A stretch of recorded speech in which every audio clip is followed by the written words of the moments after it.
Bapak, ibu-ibu, saudara-saudara kaum muslimin rahimakumullah. Di dalam kehidupan kita sebagai seorang muslim, minimal 5 kali dalam sehari semalam kita mendengar seruan untuk mendirikan solat yang disebut azan. Ada kalimat menarik di dalam kalimat azan itu, yakni seruan hayya 'alal falah, marilah menuju kepada keberuntungan, marilah meraih kemenangan. Seruan ini adalah kecenderungan dari setiap manusia, apapun warna kulitnya. Artinya, setiap orang dalam hidup selalu ingin meraih dan mencari kemenangan. Kemenangan akan melahirkan kepuasan batin, dan kepuasan batin memberikan kebahagiaan. Sedangkan kekalahan melahirkan penderitaan batin, dan penderitaan batin menjerumuskan seseorang di dalam berbagai bentuk kerugian. Jikalau inilah seruan azan, maka masalahnya ialah apa yang menyebabkan kita meraih kemenangan. Al-Quranul Karim memberikan tuntunan dan ajaran kepada kita bahwa orang-orang yang memperoleh kemenangan itu tidak lain adalah orang-orang yang bertakwa. Hanyalah mereka yang bertakwa kepada Allah Subhanahu wa ta'ala pada akhirnya akan tampil sebagai pemenang. Lalu siapa orang yang bertakwa itu? Dijelaskan dalam awal-awal Al-Baqarah, orang yang bertakwa yang akan meraih kemenangan. Pertama, alladzina yu'minuna bil ghaib, yaitu orang-orang yang beriman kepada yang gaib, percaya bahwa ada alam yang gaib, alam yang abstrak, alam yang tidak bisa dijangkau oleh salah satu daripada panca indera kita. Mereka percaya dan beriman kepada adanya malaikat, beriman kepada adanya iblis dan jin, beriman kepada adanya alam kubur, beriman kepada adanya alam mahsyar, beriman kepada adanya alam akhirat, beriman kepada adanya surga dan neraka. Beriman bukan cuma sekedar beriman dalam ucapan bibir saja, tetapi beriman yang nilai iman itu mampu mewarnai gerak dan gaya hidupnya. Iman yang meresap sampai ke tulang sumsum, kemudian memberikan dampak positif di dalam kehidupan manusia. Alam, kita tahu, adalah sesuatu yang selain Allah. Dan Allah bukanlah alam. Apapun namanya selain daripada Allah, itu adalah alam. Alam pada hakikatnya terbagi menjadi 2. Ada alam syahadah, alam nyata, alam konkret, alam yang bisa dijangkau oleh salah satu indera kita. Kemudian ada alam ghaib, alam yang tidak bisa dijangkau oleh panca indera kita, alam metafisika, alam abstrak, alam yang wajib kita imani keberadaannya. Kita percaya bahwa malaikat itu ada. Kita percaya kepada jin, bahwa jin itu ada. Kita percaya kepada adanya iblis dan setan. Bukan percaya kepada iblis dan setannya, percaya bahwa iblis dan setan itu ada. Itu termasuk salah satu daripada sifat orang yang bertakwa kepada Allah. Saudara-saudara kaum muslimin rahimakumullah, kecenderungan pembangunan yang lebih bersifat materialistis biasanya menggeser aspek kehidupan rohani. Orang berpikir empiri, dan dalam pola pikir yang demikian maka alam gaib tidak lagi mendapat perhatian. Aspek kehidupan yang bersifat rohaniah malah mulai ditinggalkan. Akibatnya terjadilah kepincangan di dalam kehidupan kita. Pernah ada satu pengalaman pribadi dalam perjalanan kembali ke tanah air. Dalam pesawat di sebelah kanan saya duduklah seorang Jerman, namanya Heiner Simonsen. Iseng saya ajak kenalan, saya ajak ngobrol, saya tanya dia. Saya bilang, Mas Heiner ini, kalau pesawat yang kita tumpangi ini jatuh ke bawah, kira-kira apa yang bakal terjadi, Mas? Dia bilang, kita semua akan mati. Begitu? Iya. Oke. Apa itu mati? Tanya saya. Dia bilang, untuk tahu apa itu mati, kita harus tahu lebih dahulu apa itu hidup. Saya pikir nih bule bisa ngomong juga. Baiklah kata saya. Apa hidup menurut Anda itu? Oh, hidup itu dia bilang, kalau seluruh anggota badan kita bekerja secara normal, paru-paru memompa darah secara normal, jantung berdetak secara normal, sel-sel tubuh bekerja secara fit, dan organisme tubuh hanya mau bekerja secara normal, dia bilang, kalau kita memberi makan yang cukup, menu yang teratur, dan gizi yang lengkap. Saya bilang, kesimpulannya apa, Ner? Dia jawab, hidup adalah dari tangan ke mulut. Life is from the hand to the mouth, kata dia. Hidup adalah dari tangan ke mulut. Jadi masalah hidup tidak lebih daripada masalah isi perut. Orang pergi pagi, pulang sore, peras keringat, banting tulang, perut yang dibelain. Saya bilang, you are wrong. Sampean salah, Ner. Kamu orang Islam bukan? Bukan. Pantas.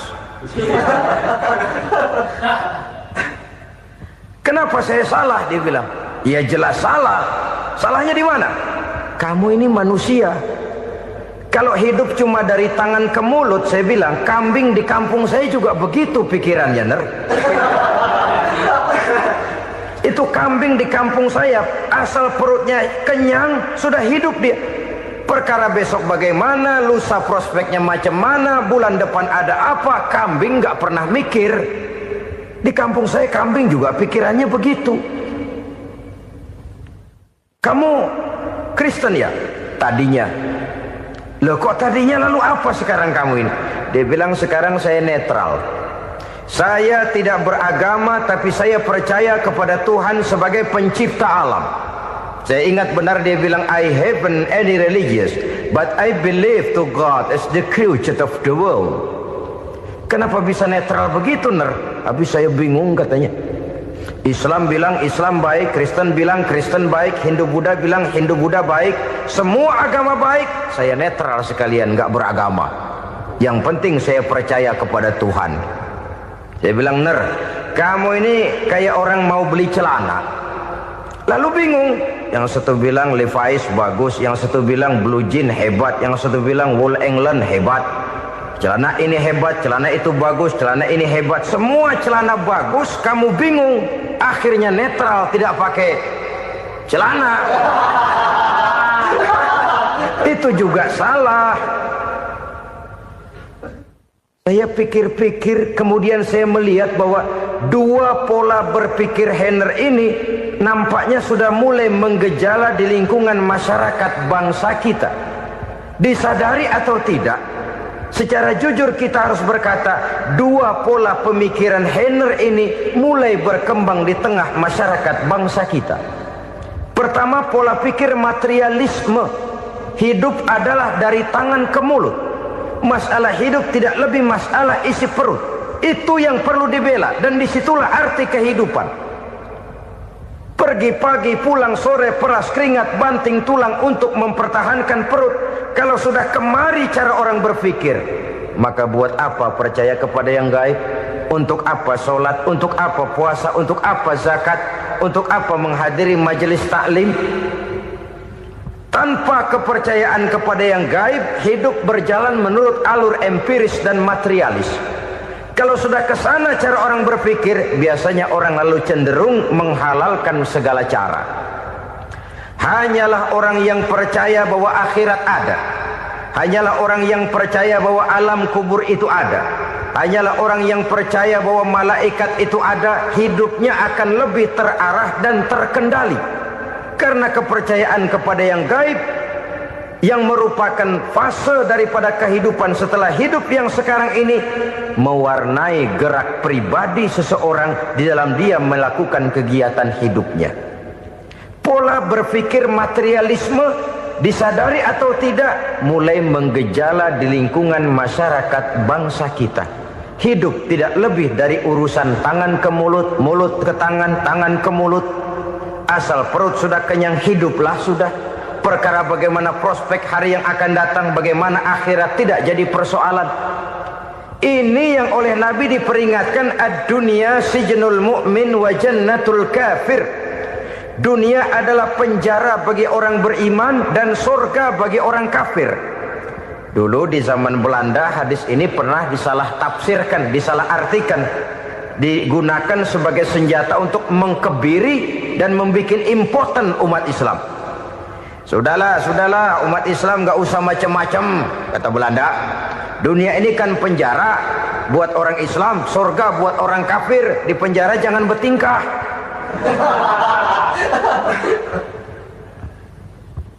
Pengertiannya tidak begitu.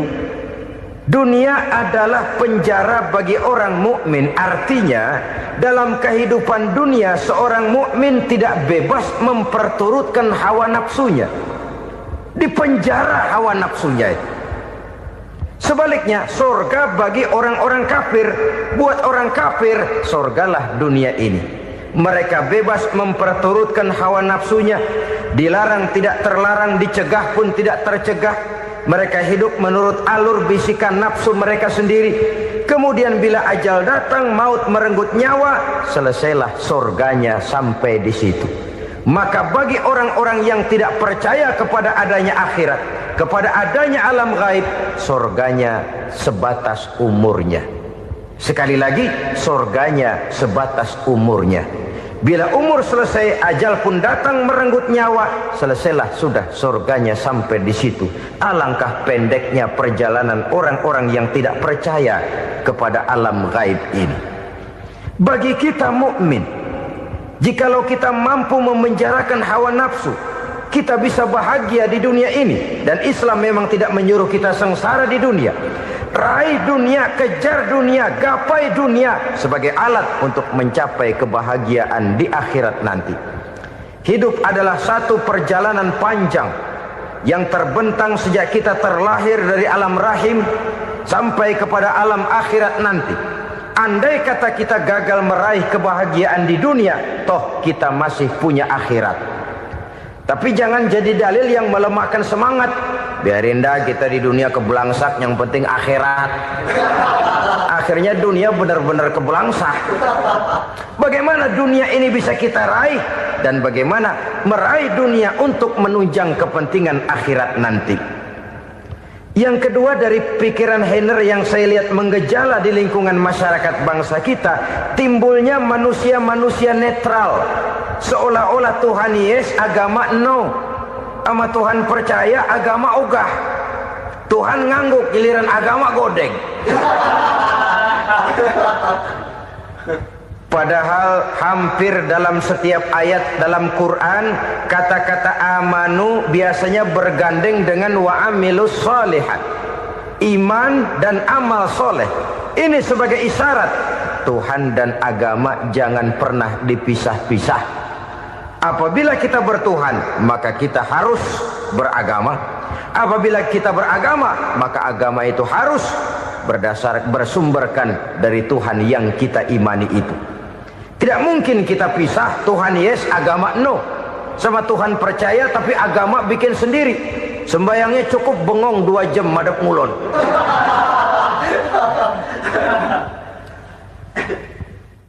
Saudara-saudara kaum muslimin rahimakumullah. Jadi dengan demikian, agama yang kita akui merupakan unsur mutlak di dalam pembangunan sekarang ini, merupakan bagian dari kehidupan yang menuntun kita bahwa di balik alam nyata ini, di balik alam syahadah ini ada alam gaib. Dan mudabbir, murabbi, yang mengatur, yang menguasai, yang memelihara, baik dia alam nyata, baik dia alam gaib, tidak lain adalah Allah Subhanahu wa ta'ala. Di sana ada satu super power, satu maha kekuatan yang kita perlu bersandar kepadanya. Sebagai makhluk nyata yang hidup di alam nyata, berbuatlah secara nyata sebagaimana harusnya kita berbuat. Karena Islam jelas bukan agamanya orang pemalas. Islam jelas bukan agamanya orang yang mengajarkan setelah selesai sholat boleh duduk, nggelenggem ayam-ayam, ndelohom, menghitung bintang di langit sambil menunggu keajaiban. Tidak. Islam adalah agama yang mengajarkan apabila sholat sudah selesai kamu kerjakan, bertebaranlah di permukaan bumi, cari karunia Tuhanmu. Jangan hidup berpangku tangan menunggu keajaiban. Karena hidup bukan undian. Jangan berharap untung besar tanpa mau peras keringat. Tapi di sebalik itu toh kita juga harus yakin bahwa di sisi usaha nyata yang kita lakukan ada satu super power, satu maha kekuatan gaib yang menentukan berhasil dan tidaknya usaha kita. Kepercayaan kepada hal semacam inilah yang mendorong kita untuk mempunyai sandaran vertikal, agar jikalau usaha ini berhasil, kita tidak lupa diri dan lupa daratan. Jikalau usaha ini gagal, kita tidak putus asa dan buruk sangka, tidak cupik pandangan dan sempit hati, tapi mampu melihat persoalan dengan kacamata putih sambil husnuzon kepada Allah Subhanahu wa ta'ala. Kita percaya malaikat itu ada. Ada yang namanya Raqib dan Atid, mengawasi gerak hidup kita sampai kepada gerak hati kita. Ini memberikan sugesti agar kita berhati-hati. Tidak sejengkal tanah pun kita bisa berlindung dari pengawasan Raqib dan Atid. Ada Munkar Nakir yang akan menyoal kita di alam kubur. Ada malaikat Malik, penjaga neraka. Ada malaikat Ridwan yang menjaga surga. Kita percaya kepada adanya jin, kita percaya kepada adanya setan, iblis. Percaya kepada adanya, bukan mempercayai si setan, si iblis lalu menjadikannya sebagai teman. Tidak. Percaya bahwa mereka itu ada dan merupakan makhluk Allah yang gaib yang diciptakan Allah Azza wa Jalla. Kepercayaan kepada alam gaib memberikan motivasi terhadap gerak lahir manusia, sehingga dengan motivasi kepercayaan kepada yang gaib, gerak lahir jadi lebih terarah, jadi lebih terpelihara. Pernah seseorang bertanya, "Pak, apakah adanya akhirat bisa dibuktikan secara ilmiah?" Saya bilang tidak bisa, tidak bisa. Kenapa? Karena yang berangkat nggak pernah pulang kembali lagi. Kalau dia pulang kemari bisa kita tanya bagaimana enak di sono. Cuma secara moral saya katakan, lebih beruntung orang yang percaya kepada akhirat daripada yang tidak. Sekarang saudara percaya akhirat ada, lalu saudara baik-baik di dunia, sholat, puasa, zakat, menolong orang lain, menebarkan kebajikan. Saudara mati, andai kata akhirat tidak ada, toh dalam hidup saudara sudah berbuat baik. Paling tidak nama saudara akan dikenang sebagai orang baik. Sebaliknya, saudara percaya, kata saya, bahwa akhirat tidak ada, lalu hidup semau-maunya, tenggelam dalam maksiat dan munkarat, menentang Allah, tidak mau ruku dan sujud. Lalu saudara mati, kemudian akhirat ada. Ayo, mau apa? Bekal tidak punya. Jadi secara moral lebih beruntung orang yang percaya kepada adanya akhirat daripada yang tidak percaya. Dan itu alam gaib yang tidak bisa dibuktikan secara eksat. Jangankan untuk membuktikan seperti itu, dalam kehidupan sehari-hari saja yang kita rasakan tidak selalu berbentuk toh. Angin, bagaimana sih bentuknya angin?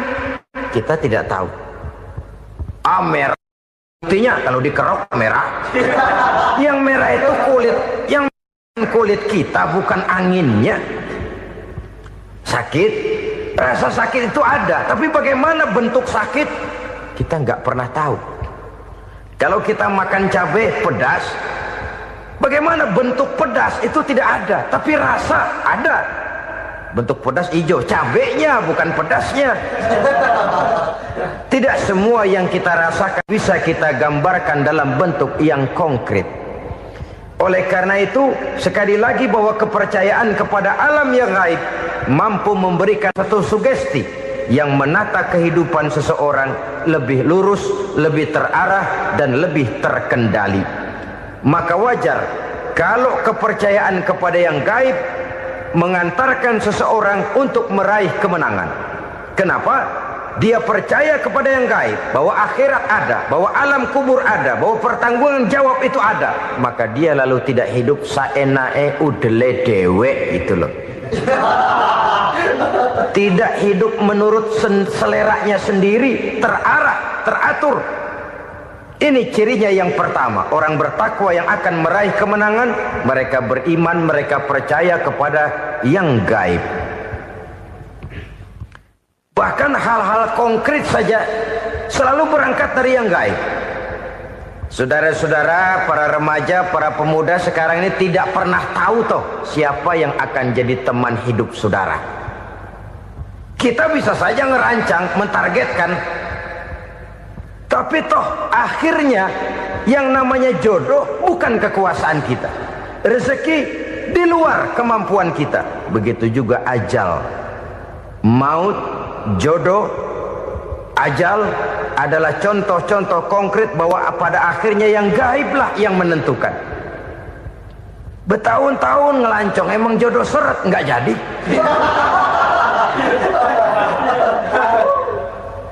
Begitu kenal baru setengah malam nginep ditangkap hansip kan. Hal-hal semacam itu kadang-kadang kita berpikir suuzon, gilet, perempuannya cakep banget, lakinya rebek amat. Memang begitulah jodohnya. Memang begitulah jodohnya. Saudara hadirin ma'asyiral muslimin yang saya hormati, jadi hal-hal yang konkret saja kita yakini sepenuhnya ditentukan oleh satu superpower yang gaib itu tadi. Dari sanalah segala ketentuan itu berangkat dan kesanalah segalanya akan kembali. Maka kepercayaan kepada yang gaib meluruskan gerak hidup seseorang dan itu akan mengantarkan dia kepada meraih kemenangan. Satu. Yang kedua, wa yuqimuna shalah. Orang bertakwa yang akan meraih kemenangan itu adalah orang-orang yang mendirikan sholat.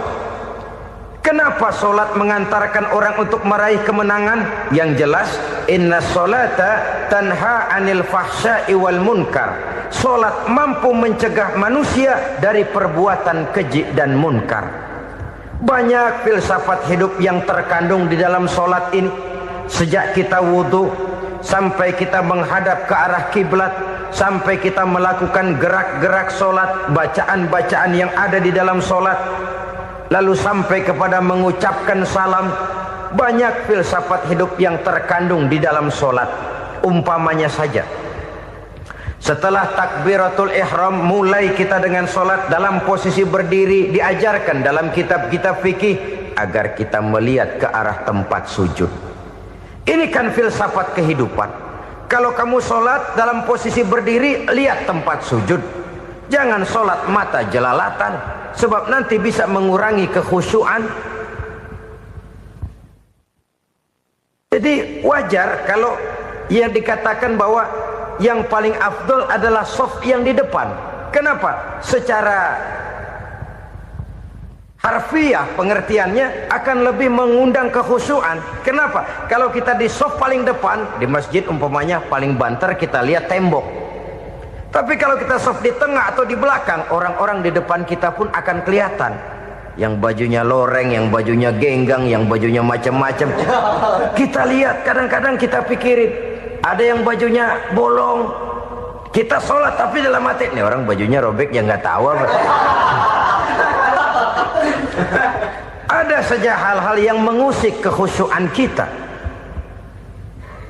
Oleh sebab itu diajarkan dalam posisi berdiri, lihat, arahkan pandangan matamu kepada tempat sujud. Ini kan filsafat kehidupan. Maksudnya apa? Kalau lagi diri lihat dong tempat sujud. Kalau udah di atas ingat dong sama yang bawah. Kalau sudah tinggi ingat dong dari mana kamu berangkat. Kalau sudah berkuasa bantu dong yang lemah. Kalau sudah kaya santuni dong yang miskin. Kalau sudah alim bimbing dong yang awam. Ini filsafat kehidupan. Dalam posisi berdiri kau lihat tempat sujud.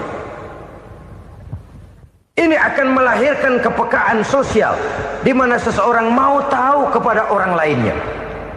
Bagaimanapun kaya kita, tinggi pangkat dan jabatan kita, jikalau hidup hanya untuk kepentingan perut sendiri saja, rasanya belum membawa manfaat di dalam kehidupan kita. Tapi efek yang tertinggi sesungguhnya, solat mencegah manusia dari perbuatan keji dan munkar. Perbuatan keji dan munkar, walaupun kelihatannya mendatangkan uang, membawa keuntungan, tapi itu keuntungan semu, keuntungan sementara. Dengan menipu orang lain kita bisa dapat untung, tapi tidak membawa berkah. Dan itu adalah kerugian besar dalam kehidupan kita. Maka untuk meraih kemenangan harus dimulai dengan membentuk kepribadian yang tegar, memiliki sandaran vertikal yang langsung kepada Allah Subhanahu wa ta'ala. Dan itu hanya bisa kita tempuh melalui jalur ibadah formal yang sudah ditentukan Allah, yakni solat yang 5 waktu. Untuk memperkuat itu ada solat-solat sunnah, rawatib, nawafil sebagai terminal-terminal kontrol cadangan untuk memelihara stabilitas temperatur batin di dalam kita berhubungan dengan zat yang maha gaib, yaitu Allah Subhanahu wa ta'ala. Orang sering bertanya, Pak, itu tetangga saya nggak sholat, duitnya nggak habis-habis, Pak. Nggak sholat tapi mobilnya tambah terus. Nggak sholat tapi usahanya makin maju. Tapi di sisi lain ada orang yang rajin sholat, rezekinya butak bener. Anaknya mana kurus, mana korengan. Saudara hadirin ma'asyiral muslimin rahimakumullah, harus saya katakan bahwa solat memang bukan untuk cari duit. Solat adalah sandaran vertikal kita kepada Allah. Sedangkan soal rezeki itu berkaitan dengan sifat Allah maha pengasih dan maha penyayang. Allah maha pengasih, siapapun dikasih kalau mau usaha. Allah maha penyayang, tidak semua orang disayang oleh Allah Azza wa Jalla. Dan belum tentu banyak harta itu merupakan nikmat. Mungkin juga istidraj. Artinya istidraj itu dikasih tapi diambulin, kalau bahasa Betawinya itu. Dikasih tapi diambulin, itu bukan merupakan nikmat sesungguhnya, lebih merupakan azab dari Allah Subhanahu wa ta'ala.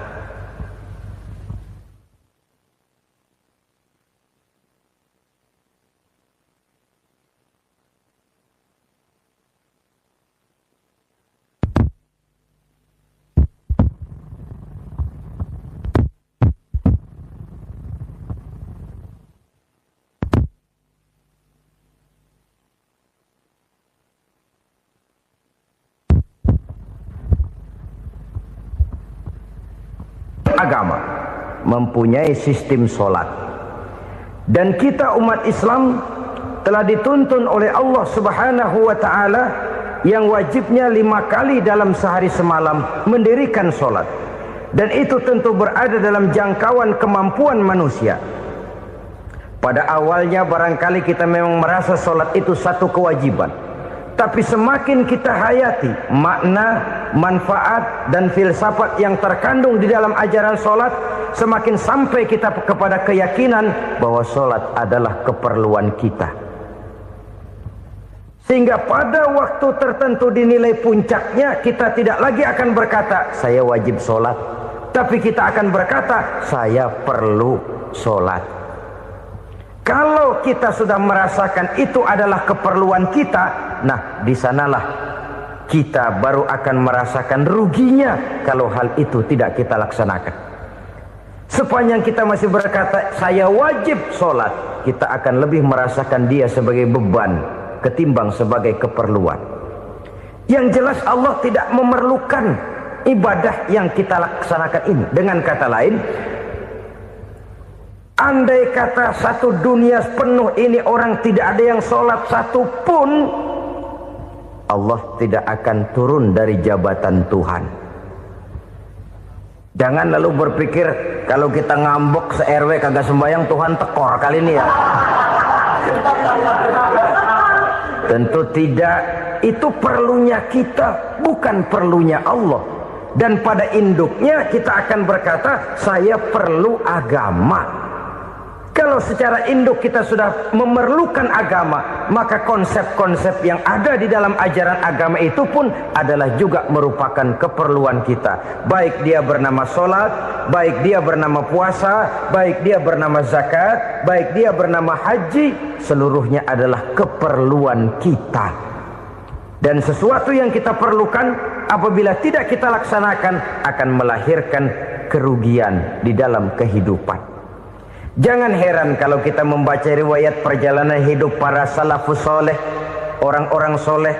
Ada yang tahajud sampai 100 rakaat, ada yang sholat malam kakinya sampai bengkak. Kita sekalinya bengkak biri-biri. Ada yang sholat membaca surah dalam Al-Quran sampai khotam Quran. Kok mau? Mereka sudah merasakan itu keperluan. Itu saja soalnya.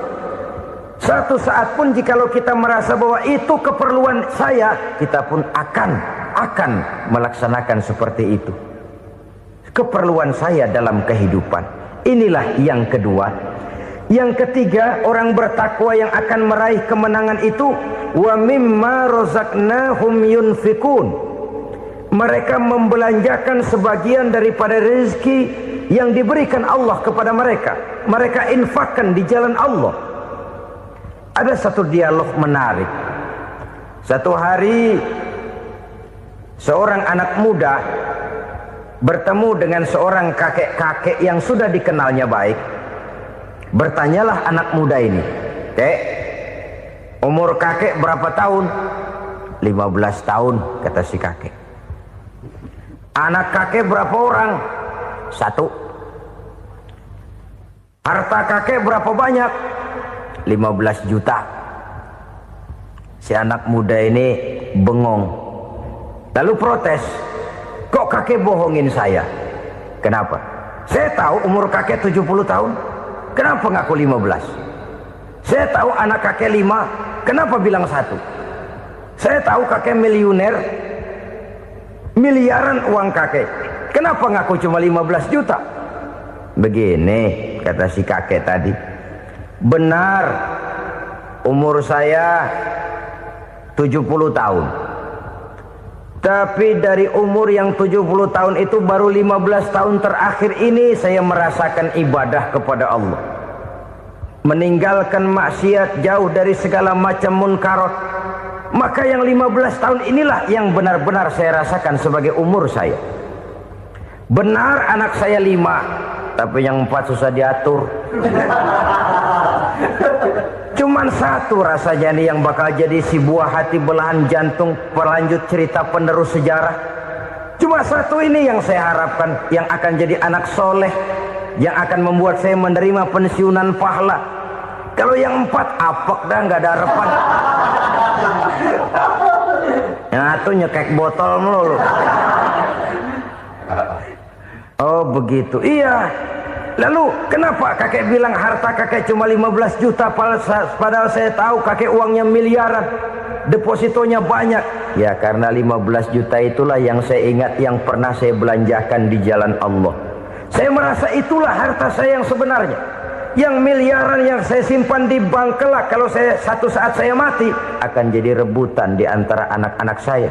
Iya kalau anak saya soleh kayak yang 1 ini. Kalau yang 4 tadi udah tulen dia bakal berantem dah berebut tuh. Jadi 15 juta yang saya belanjakan di jalan Allah inilah yang saya merasakan benar-benar harta saya yang sesungguhnya. Dialog ini patut menjadi bahan renungan kita bersama.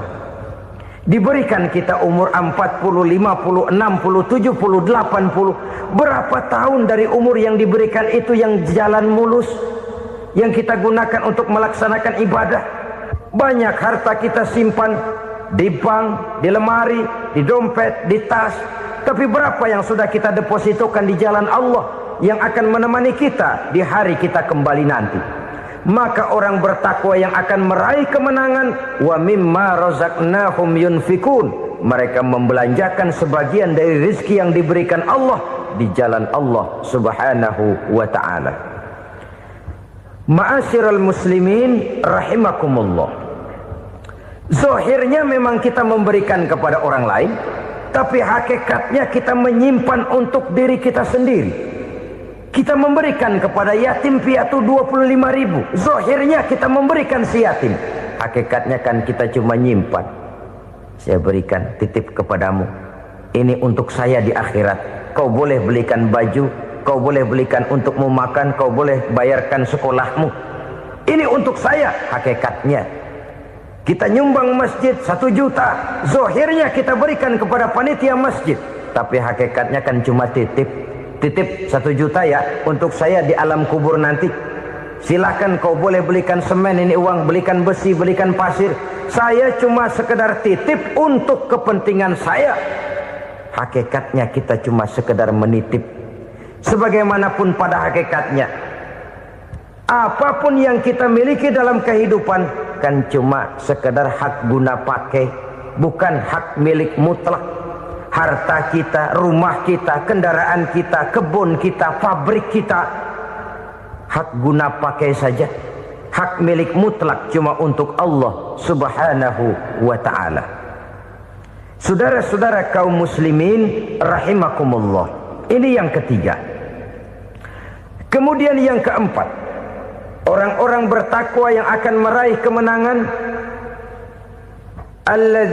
allazina yu'minuna bima unzila ilaika, mereka yang beriman, mereka yang percaya kepada apa yang telah diturunkan kepadamu Muhammad, ay Al-Quran, yakni Al-Quranul Karim. Setelah percaya kepada yang gaib, mendirikan solat, kemudian menginfakkan sebagian dari rezeki yang diberikan Allah, mereka juga lalu percaya kepada yang diturunkan terhadap Nabi, yaitu tidak lain Al-Quranul Karim. Sekali lagi di sini, percaya bukan hanya sekedar percaya saja, tetapi percaya lalu menjadikan Al-Quran itu sebagai pedoman hidup. Sebab memang Al-Quran itu adalah GBHM, garis-garis besar haluan muslim. Apa yang harus kita lakukan, apa yang harus tidak kita lakukan, bagaimana mestinya kita bertingkah laku dan berbuat, seluruhnya tercantum di dalam Al-Quranul Karim. Itu sebabnya ketika satu hari Aisyah ditanya bagaimana akhlak Rasul, beliau menjawab, kana Rasulullah sallallahu alaihi wasallam khuluquhul Quran. Akhlak daripada Rasulullah tidak lain adalah Al-Quran. Jawaban simpel ini memberikan gambaran bahwa keseluruhan daripada konsepsi Quran sudah diterjemahkan dalam kehidupan Rasulullah sallallahu alaihi wasallam.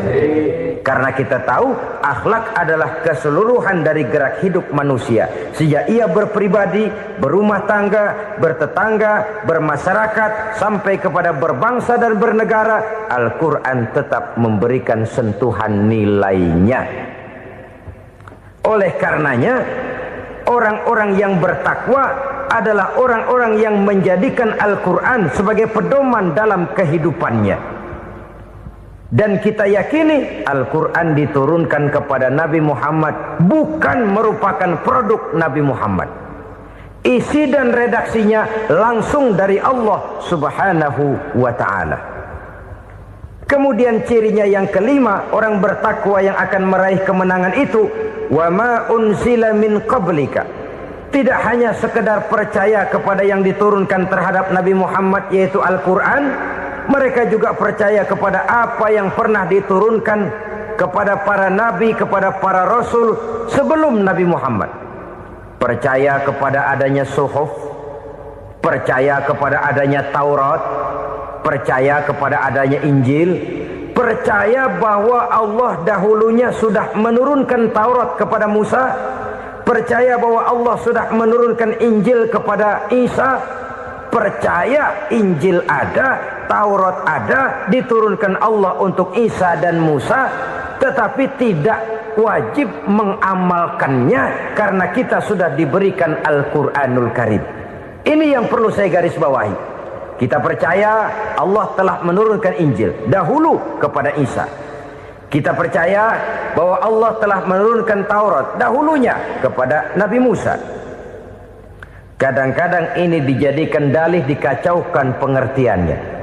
Quran saja mengajarkan bahwa orang yang bertakwa harus percaya kepada Injil, maka pakailah Injil. Apalagi kalau ayat sebelumnya ditilap, dihapus, dihilangkan, Injilnya yang ditekankan, maka akan terjadilah penekanan yang salah arah. Karena salah arah akhirnya bisa merusak dan menghancurkan akidah. Ketika Rasul suatu saat pernah ditanya orang, "Ya Rasul, bagaimana sikap kita sebagai muslim terhadap Injil yang ada sekarang?"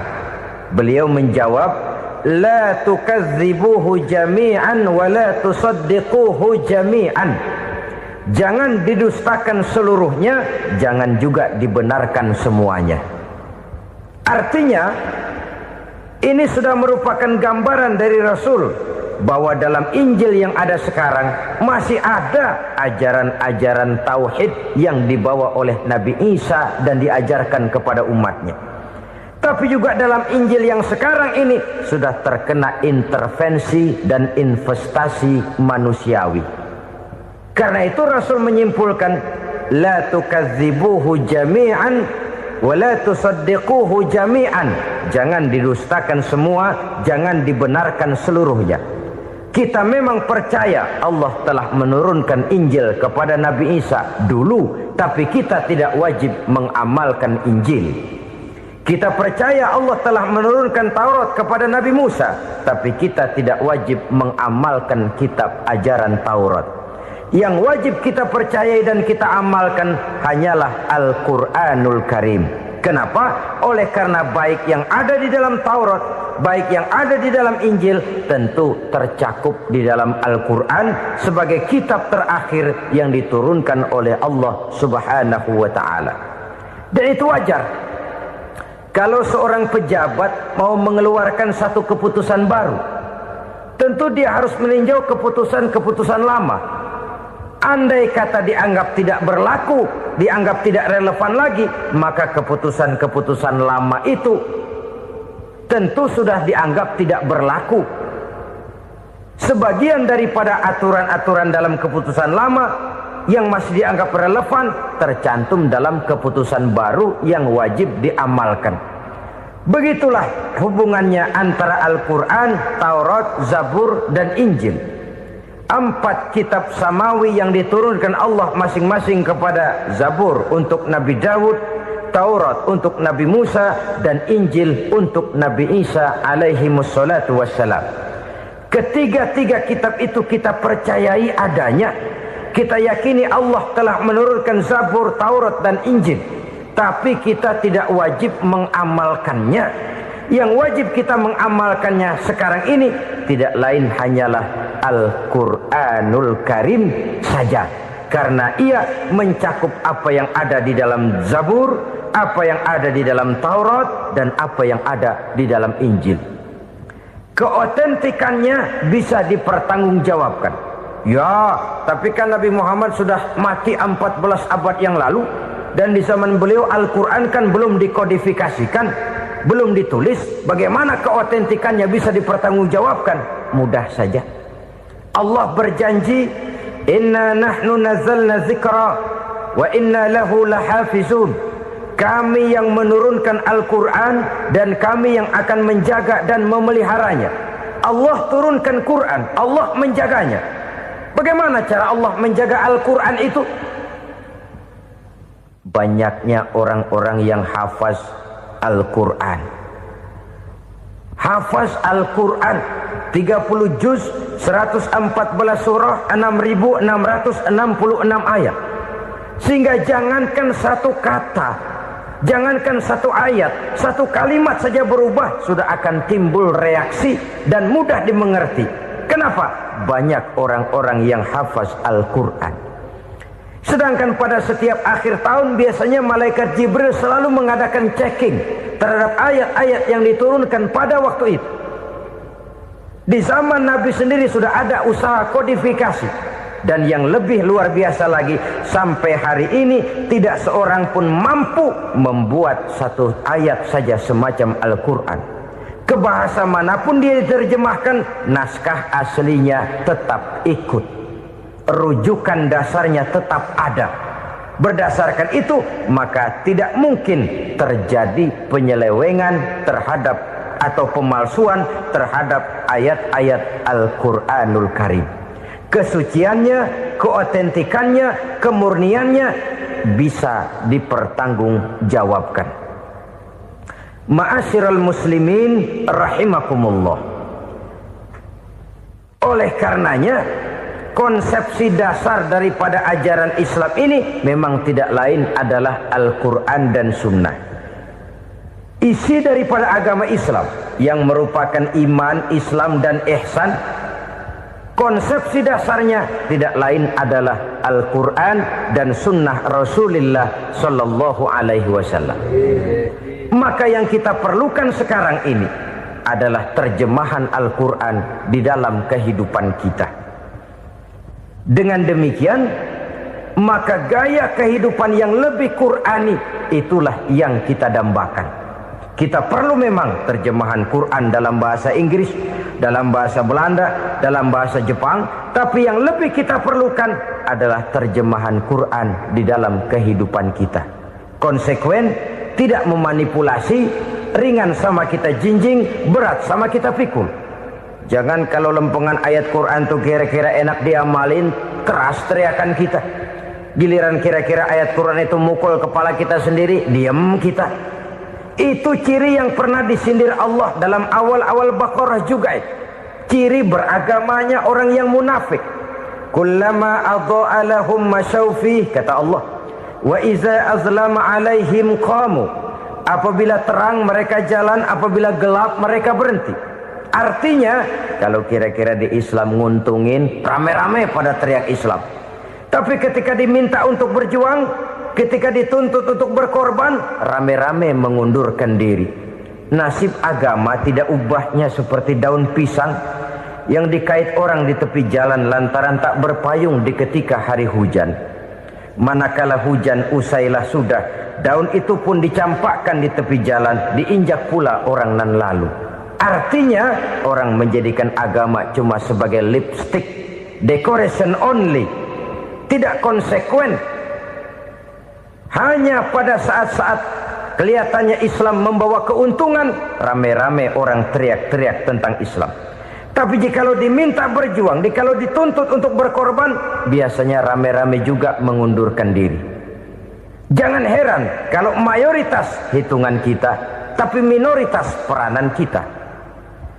Kuantitas kita dalam jumlah, tapi dalam kualitas kita lebih sering jadi penonton daripada jadi pemain. Padahal itu sangat tidak boleh terjadi. Umat Islam di Indonesia harus bangkit. Umat Islam di Indonesia harus sadar akan keberadaannya. Tidak boleh hanya jadi penonton berpangku tangan. Karena memang agama kita juga mengajarkan untuk konsekuen di dalam menjabarkan ajaran-ajaran daripada agama kita. Kita sering menjadi jatuh menjadi umat yang lemah oleh karena kita ini tidak pandai menggalang kebersamaan yang diakibatkan tidak konsekuennya kita. Diistilahkan bahwa umat Islam di dalam menggalang kebersamaannya itu harus seperti orang main sepak bola. Saudara-saudara kan tahu orang main sepak bola itu. Orang main sepak bola, kalau pertandingan belum dimulai sih silakan saja kumpul di luar lapangan, atur strategi yang baik. Tapi kalau pertandingan sudah dimulai, turun ke lapangan hijau, jangan kumpul terus. Ada sepak bola gotong royong, mundur-mundur rame-rame, depan ke depan kumpul melulu mainnya. Kalah. Orang main sepak bola itu ya harus ada penyerang tengah, Harus ada penjaga gawang, harus ada strikernya, harus ada kiri luarnya, kanan dalamnya yang jadi backnya. Posisi boleh bermacam-macam, tapi yang penting saling ngoper untuk menggolkan gawang lawan. Begitulah umat Islam ini.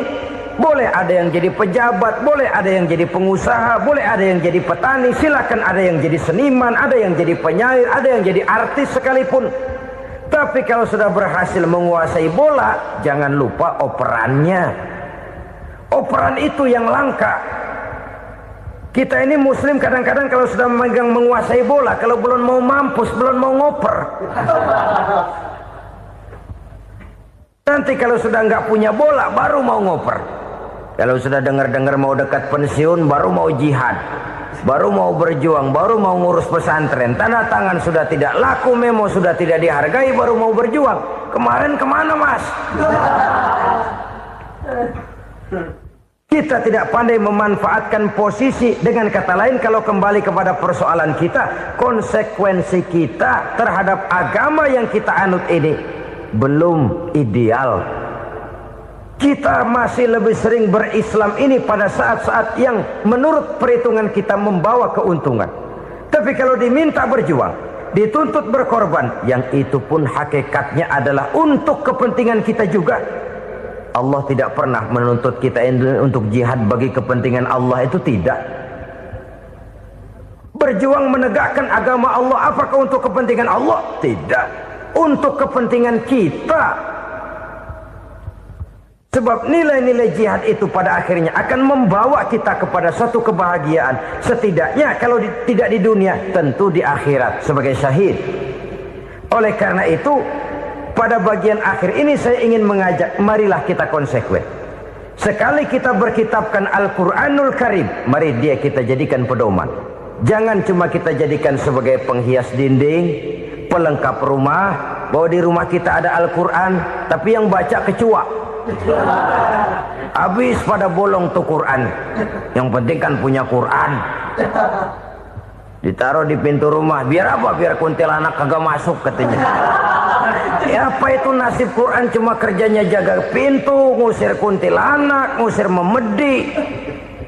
Bagaimana kita hidup menurut tuntunan Al-Quran? Kadang-kadang tidak pernah menjadi masalah bagi kita. Maka bagaimanakah Al-Quran akan mungkin membawa keberkahan dalam hidup kalau ajarannya kita injak-injak dalam keseharian kita? Mewujudkan gaya hidup yang lebih Qurani, itulah yang akan kita rintis di dalam kehidupan kita. Bertahap, step by step, menurut kemampuan yang ada pada kita. Jika jalan ini tidak bisa kita selesaikan, percayalah akan ada generasi penerus yang akan melanjutkan usaha dan cita-cita mulia itu. Jadi percaya kepada Taurat, percaya kepada Injil, sekadar percaya Allah dahulunya sudah menurunkan itu. Tapi kita tidak wajib mengamalkannya. Kenapa? Generasi Injil masa berlakunya sudah kedaluarsa. Taurat masa berlakunya sudah kedaluarsa. Injil pernah berlaku untuk orang Nasrani di zaman Nabi Isa. Taurat pernah berlaku untuk orang Yahudi di zaman Nabi Musa. Setelah generasinya berlalu, datang Rasul penutup yang membawa Al-Quranul Karim.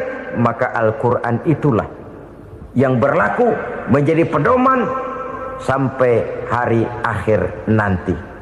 Jangan jauh dari Al-Quran, karena apabila ini kita lakukan, maka kita akan kembali kepada satu gaya hidup yang jauh dari tuntunan agama, dan itu artinya kita akan semakin jauh untuk meraih kemenangan.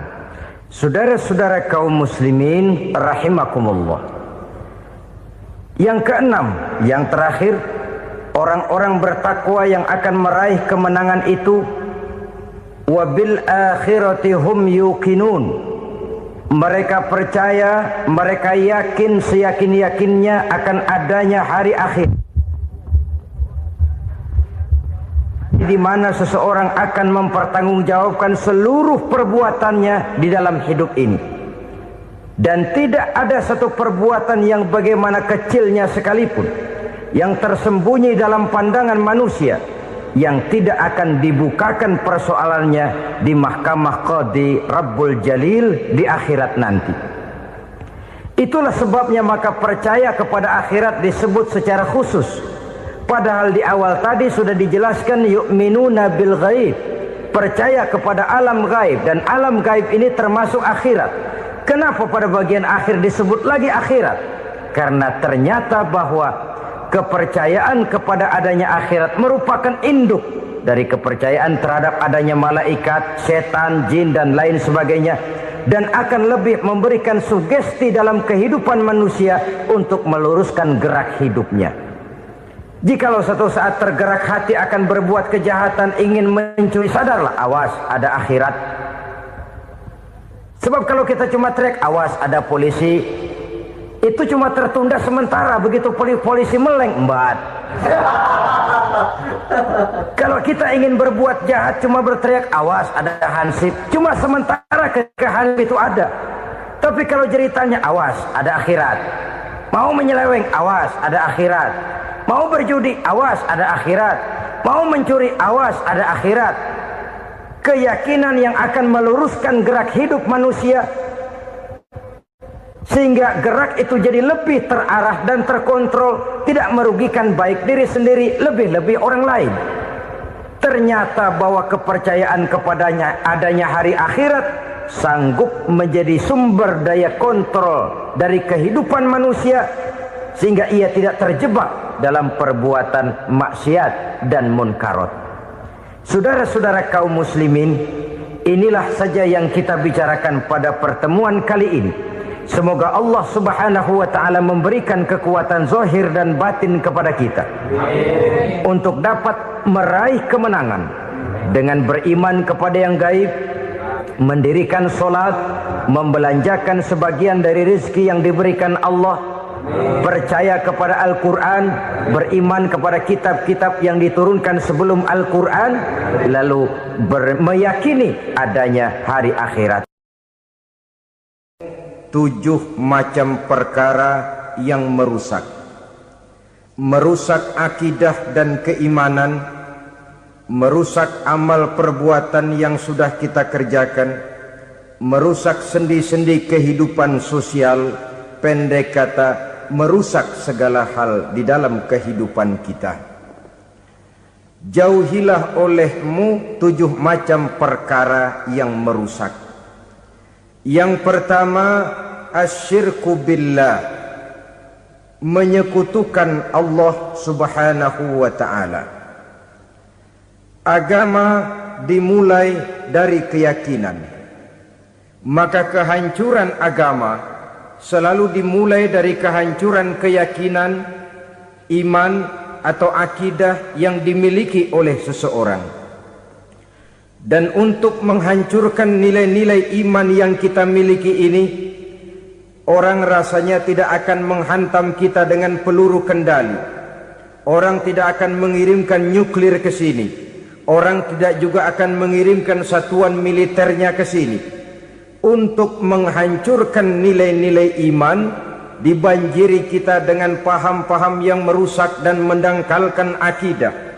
Baik ia bernama materialisme, baik ia bernama sekularisme, baik ia bernama banjirnya maksiat dan munkarat, baik ia bernama banjirnya peradaban dan kebudayaan yang menghancurkan moral daripada anak-anak kita, sedikit demi sedikit melenturkan dan melunturkan nilai-nilai keimanan kita, untuk kemudian pada waktunya nilai iman itu akan bertukar dan berganti menjadi nilai syirik kepada Allah subhanahu wa ta'ala.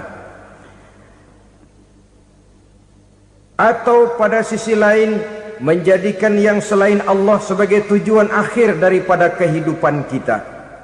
Sedangkan kita sama-sama maklum bahwa di dalam pandangan agama Islam, dosa yang tidak berampun, dosa yang terbesar, termasuk dalam kategori bapak moyangnya dosa, tidak lain adalah syirik, yakni menyekutukan Allah subhanahu wa ta'ala.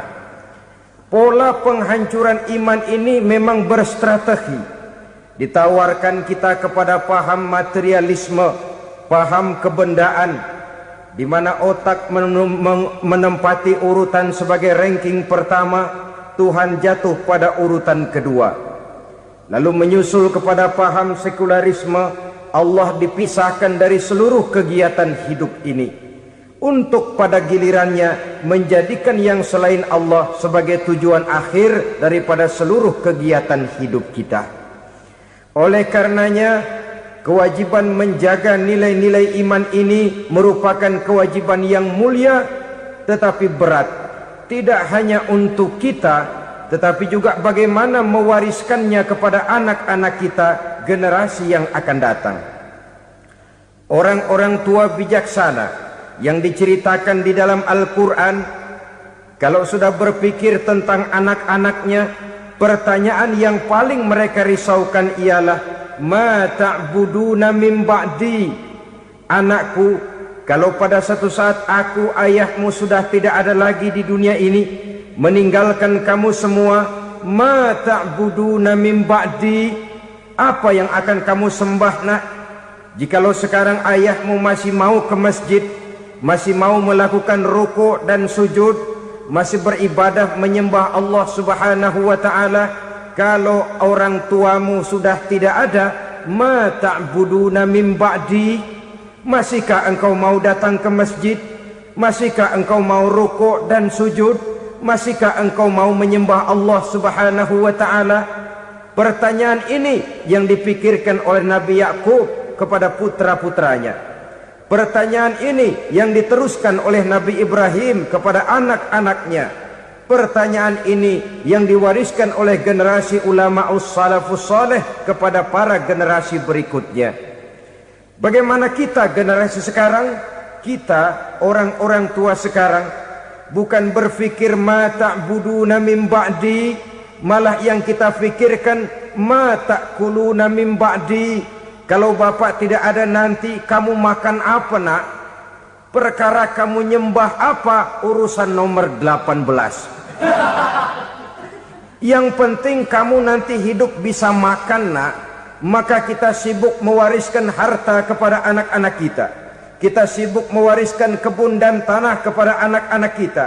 Kita sibuk mewariskan pabrik kepada anak-anak kita, sementara kita lupa mewariskan intan yang paling mahal, mewariskan mutiara yang paling berharga, yaitu nilai iman kepada Allah Subhanahu wa ta'ala.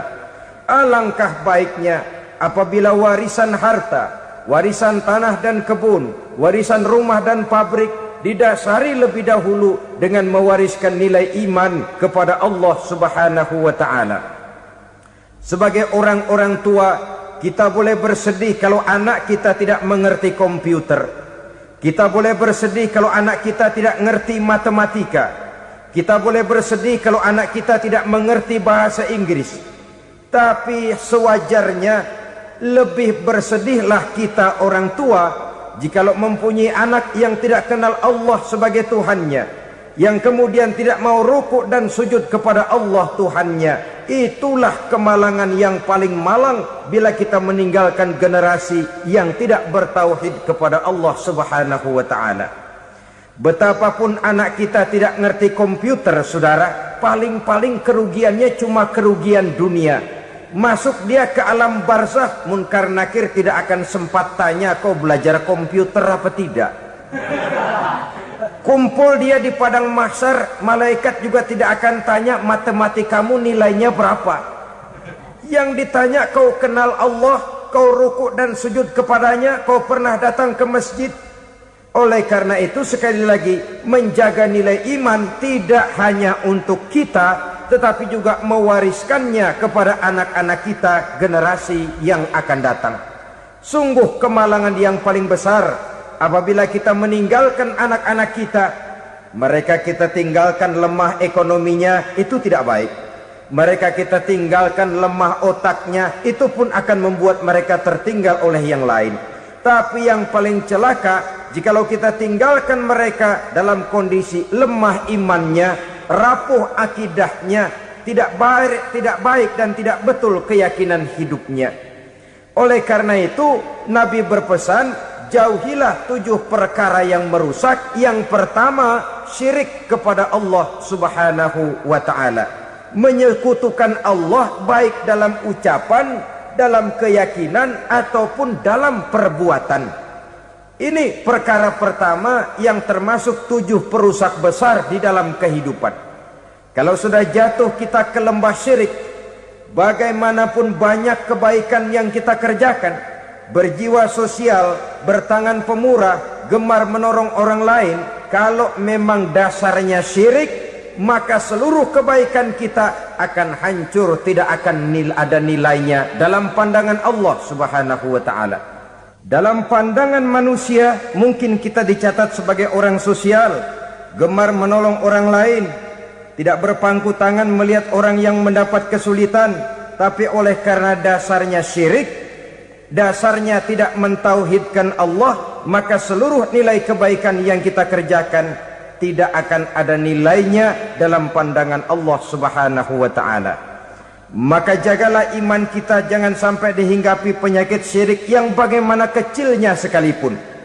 Sekali lagi, baik syirik dalam bentuk ucapan, syirik dalam bentuk keyakinan, sampai kepada syirik dalam bentuk perbuatan, kita berhindar kepada sifat-sifat yang sedemikian itu. Karena apa? Dalam satu ayat Quran Allah Subhanahu wa ta'ala menjelaskan, innallaha la yaghfiru ayyushraka bih wa yaghfiru ma duna dzalika liman yasha. Allah tidak akan memberi ampun kepada orang-orang yang menyekutukannya, tapi Allah masih mau memberikan ampun kepada dosa-dosa yang selain itu bagi orang-orang yang dikehendakinya. Dosa selain syirik, apabila kita bertaubat, Allah masih mau mengampuni. Tapi kalau sudah jatuh ke tempat syirik, itu sudah dosa yang tidak berampun. Taubatnya tidak lain melepas syirik, kembali kepada tauhid, berkeyakinan bahwa hanya ada Allah Subhanahu wa ta'ala, Tuhan satu-satunya yang lam yalid walam yulad walam yakul lahu kufuwan ahad. Tidak beranak, tidak pula diperanakkan, dan tidak satupun yang dapat menyerupai Tuhan Allah Subhanahu wa ta'ala. Saudara-saudara kaum muslimin rahimakumullah, bahwa kita di zaman sekarang memang tidak menyembah berhala, ya. Bahwa kita tidak berterang-terangan mengatakan Tuhan lebih dari satu, memang. Bahwa kita tidak berkeyakinan Tuhan itu punya anak atau diperanakkan, tentu. Tapi dalam perbuatan dan i'tiqad, kita kadang-kadang jatuh tanpa kita sadari ke tempat yang bernama syirik ini. Oleh karenanya, di zaman di mana teknologi makin canggih, di mana kemajuan pembangunan makin menjangkau berbagai aspek kehidupan, diperlukan keseimbangan antara kemajuan fisik material dengan kemajuan mental spiritual. Apabila tidak ada keseimbangan, yang terwujud tentulah kepincangan, yang diawali dengan pincangnya cara kita berpikir, sehingga pada akhirnya akan mengarah kepada pincangnya cara kita berbuat dan bertindak di dalam kehidupan kita. Oleh karena itu Nabi berpesan, jauhilah sifat syirik, karena syirik merupakan dosa yang teramat besar. Ini sifat merusak yang pertama. Yang kedua, kata Nabi, wasihra, jauhilah sihir. Sihir ini juga termasuk perkara yang merusak kehidupan. Kita semua sama-sama maklum bahwa sihir sebenarnya bukan persoalan baru. Sejak sebelum datang Islam, sihir itu sudah ada. Di zaman Yunani kuno, sihir ada. Di zaman Mesir kuno, di zaman Cina kuno, dan yang lain-lain yang serba kuno, sihir itu sudah ada. Bahkan para nabi pun, para rasul yang diutus oleh Allah Subhanahu wa ta'ala, senantiasa berhadapan dengan ahli-ahli sihir untuk menguji kebenaran dari misi yang mereka bawa. Sihir adalah perbuatan di luar kebiasaan yang bisa dikerjakan oleh ahlinya dengan bantuan jin atau setan. Hukum mempelajari sihir adalah haram, mengamalkannya lebih haram lagi. Sebab itu saudara-saudara, sihir merupakan perbuatan merusak yang harus kita jauhi. Ciri-ciri daripada perbuatan sihir, pertama, ia mengandung tipuan, bayangan khayal. Di zaman Nabi Musa misalnya, orang melihat tambang-tambang itu seperti ular. Nabi Musa melayangkan tongkatnya menjadi ular-ular besar yang memakan ular-ular kecil ciptaan tukang-tukang sihir Fir'aun tadi. Lalu sihir bisa terjadi dengan bantuan jin kafir atau setan. Kemudian ciri yang ketiga, sifatnya halus dan tersembunyi. Taruh kata ada seorang ahli sihir yang mempergunakan ayat-ayat Quran sebagai jompa-jampe, sebagai baca-bacaan, itu cuma sekedar kedok. Tujuannya tidak lain menjadikan agama sebagai ketok untuk membenarkan cara yang dimurkai oleh Allah Subhanahu wa ta'ala. Satu hadis yang diriwayatkan oleh Imam Bazar dan Tabrani, Nabi berpesan, "Laisa minna man tatayyara lahu au takahhana au tukuhhina lahu au sahira lahu." Tidak termasuk ke dalam golonganku, kata Nabi. Tidak termasuk umatku. Siapa mereka? Man tatayyara lahu, orang yang bertatoyur. Apa tatoyur itu? Dari kalimat toyaro, artinya terbang. Toir biasa diartikan dengan burung. Tatoyaro percaya kepada suara-suara burung. Man tatayyara lahu, mempercayai, meyakini dengan benar-benar kepada suara beburungan. Kan suka ada itu, nah bunyi burung tuh, maling liwat. Maling liwat. Burung bunyi, maling liwat. Itu termasuk tatayyara lahu, percaya kepada suara burung. Kan aneh kalau suara orang nggak dipercaya, suara burung malah dipercaya. Ada ustadz ceramah, kiai ngaji, nggak mau didengerin, burung dengerin bener.